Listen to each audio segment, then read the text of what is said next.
Joseph Coco. I'm at MoCCA Fest 2014. We're just wrapping up here. I am here on behalf of Becca Hilburn's Art Process blog. Keep on trucking, Naro Soup. If you could introduce yourself, Maki.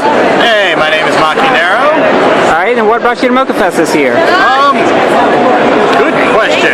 No, I mean, I came here last year after the Society of Illustrators takeover. Right. And it's literally probably the best thing that's happened to MoCCA Fest in recent years. So I thought, why not? Why not be here?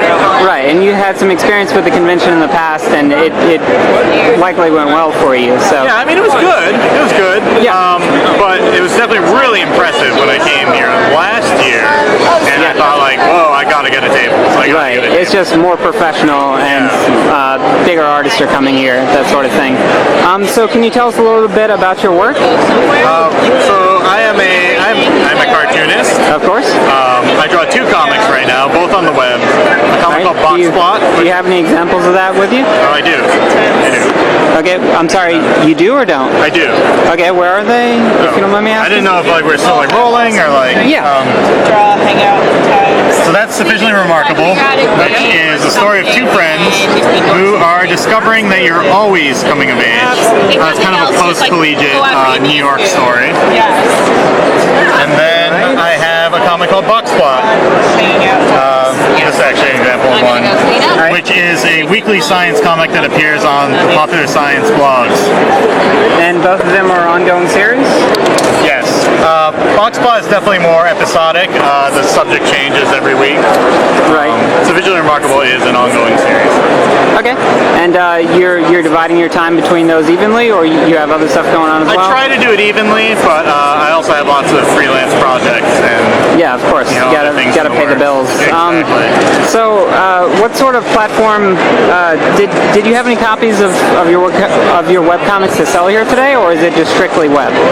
It's strictly web, but I had these prints down here, books and other merchandise that were related to the webcomic. Right.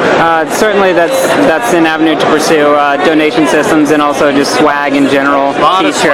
Lot of swag. Okay. And would you recommend that other comic artists try to go the merch route, I guess, as opposed to releasing their comic in a physical book form? Right now, it's kind of like the downside of the whole webcomic system is that everybody. I believe it was Chris Straub who said that everybody becomes a T-shirt salesman in the webcomics industry. Yeah. Because it is the best way to make money off of your IP. Right. Most of the profits, I imagine, are going to yourself. Are you printing the shirts yourself, or are you having them sent off to a company? I mean, I send a design to a company and pay for them, then standard markup, things like that. Yeah, that certainly makes distribution much easier. Yeah. Well, I still have to do the distributing. Oh. But the printing is done elsewhere. Okay, I gotcha. So you said you're going to be coming to MoCCA Fest regularly. What are some of the changes that you've seen that particularly caught your eye? Mostly just the nice red banners everywhere. The curtains. Yeah. It breaks up the space a little. They've also lowered the price over the past. I'm not sure if they did last year, but they certainly lowered the price for entry this year. I don't know about for tables. It's pretty good. Pretty good. Yeah. So I know that you were featured on Strip Search. You were in many of the episodes. I'm not sure the exact number. But to say that I did well. Yeah, doesn't certainly. Spoil anything. For those of you who haven't seen it, it's a Penny Arcade reality TV show, I guess you would call it, which is web-centered. I call it a rally web series because it appears on YouTube. Right. So what was your experience with that? How did you end up on the show? And what's been, I guess, the aftermath of being on the show, getting recognition? Well, I mean, it started, Penny Arcade had their huge, $1 million Kickstarter or whatever it ended up being. One of the stretch goals was that they would produce a web reality series. Of course. And, I wasn't paying much attention to it, but a good friend of mine sent me the application. I decided why not, and the rest was history. I got on the show. It was a roller coaster ride of emotions and sadness and, tears and lots of junk food. They flew us out to Seattle for it. We filmed for 12 days. It was amazing. And when all was said and done, I came out of it with basically a finished pitch for a new comic. That was sufficiently remarkable. And just a lot of experience and a lot of new friends. Yeah, that's something I've been getting feedback from several artists who were part of the show, just saying that you stayed connected. The majority of the group stayed connected after the show went on, just I guess because you spent so much time with nothing to do other than talk to each other. And draw, it's pretty safe to say we were there to make friends. Yeah.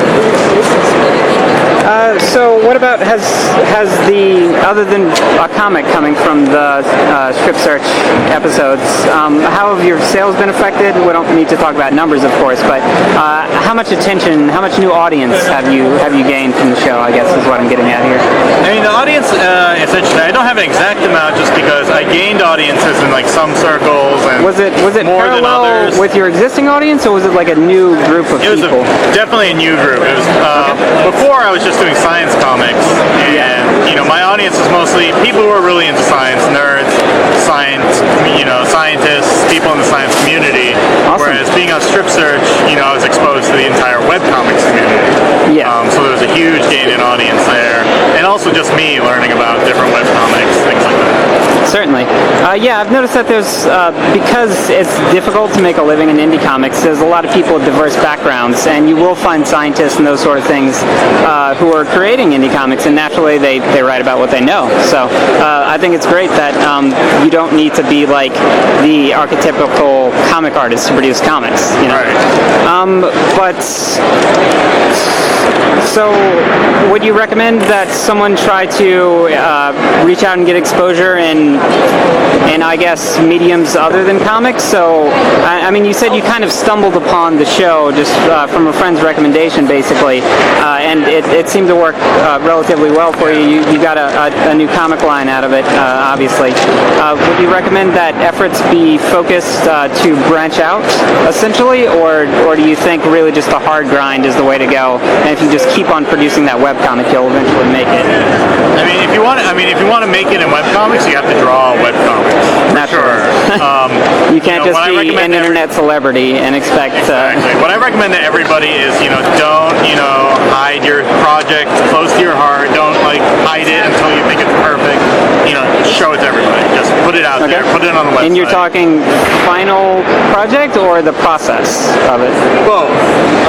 I think what happens a lot is that and it happens to me. It happened to me with Sufficiently Remarkable, is that there's a lot of pressure that is perfect, before you release it, and it'll never get there if you're worried about that. You need to put it out there, let it grow.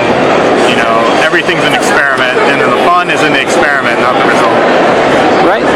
All right. Well, are there any conventions that you're going to be doing in the near future that you'd like to talk about, and also promote where we could find your webcomics? Well, next week I'm going to be at PAX East in Boston. Yeah. I'm also planning to be at New York Comic Con in October. Okay. And some You're going to be tabling there? I hope so.